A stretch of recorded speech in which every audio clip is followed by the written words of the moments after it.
నంద్యాల జిల్లా బనగానపల్లెలో సాంఘిక సంక్షేమ బాలికల వసతి గృహాన్ని మంత్రి బీసీ జనార్దన్ రెడ్డి సందర్శించారు. హాస్టల్ విద్యార్థినులకు మెటీరియల్ కిట్లను పంపిణీ చేసిన మంత్రి వసతులు, సమస్యలపై విద్యార్థినులతో మాట్లాడారు. విద్యార్థినులు కష్టపడి చదివి ఉన్నత స్థాయికి చేరుకోవాలని సూచించారు. వ్యవసాయ రంగాన్ని కేంద్ర, రాష్ట్ర ప్రభుత్వాల విధానాలు సంక్షోభంలోకి నెడుతున్నాయని సీనియర్ జర్నలిస్టు ఆలూరు రాఘవశర్మ ఆరోపించారు. నెల్లూరు జిల్లా వెంకటగిరిలో ఏఐకేఎంకేఎస్ మహాసభల సావనీర్ పరిచయ సభ నిర్వహించారు. ఈ సందర్భంగా రైతులు, ఆదివాసులు ఎదుర్కొంటున్న సమస్యలు, దేశవ్యాప్తంగా రైతాంగ ఉద్యమాలపై సావనీర్లో వివరించారని తెలిపారు.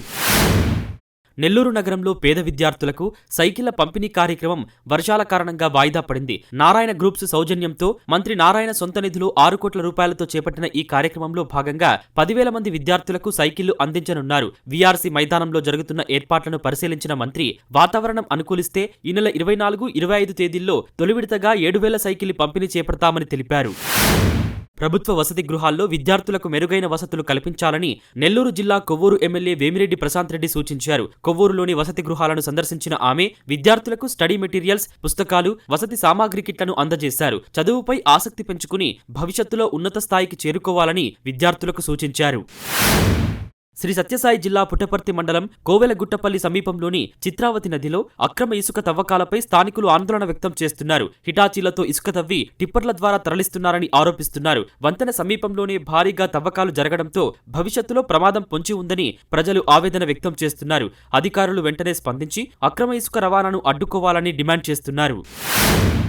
విద్య, వైద్య రంగాలకు ప్రభుత్వం అధిక ప్రాధాన్యత ఇస్తూ అభివృద్ధి కార్యక్రమాలు చేపడుతోందని సూళ్లూరుపేట ఎమ్మెల్యే డాక్టర్ నెలవల విజయశ్రీ అన్నారు. తిరుపతి జిల్లా నాయుడుపేటలోని సాంఘిక సంక్షేమ శాఖ బాలికల వసతి గృహంలో విద్యార్థినిలకు కిట్ల పంపిణీ కార్యక్రమంలో ఎమ్మెల్యే పాల్గొన్నారు. విద్యార్థినిలు చదువుపై దృష్టి సారించి ఉన్నత శిఖరాలు అధిరోహించాలని సూచించారు.